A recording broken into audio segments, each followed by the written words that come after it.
Hello बच्चों, let's see the question. The catalyst used in the hydrogenation of oil is iron, nickel, platinum और V2O5 that is vanadium oxide. अब यहाँ पे हमें क्या बोला गया है, हाइड्रोजनेशन जब हम करते हैं ऑयल्स का तो उसमें कौन सा कैटेलिस्ट यूज किया जाता है, तो यहाँ आंसर है निकेल.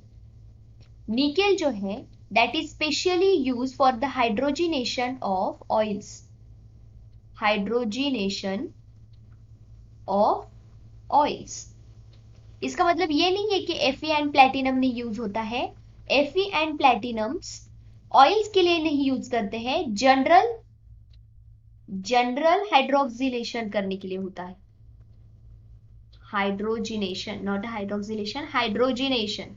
ओके, जनरल हाइड्रोजिनेशन करने के लिए Fe एंड प्लेटिनम यूज करते हैं, बट ऑयल्स के टाइम पे निकेल को यूज किया जाता है. क्यों निकेल को यूज किया जाता है? क्योंकि उसका स्ट्रक्चर इस प्रकार का होता है कि जिसके वजह से it attracts atom of hydrogen and unsaturated compound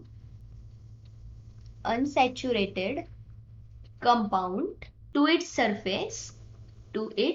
surface where they come in contact. वो दोनों कांटेक्ट में आ जाते हैं. कम इन कॉन्टैक्ट, कौन कौन?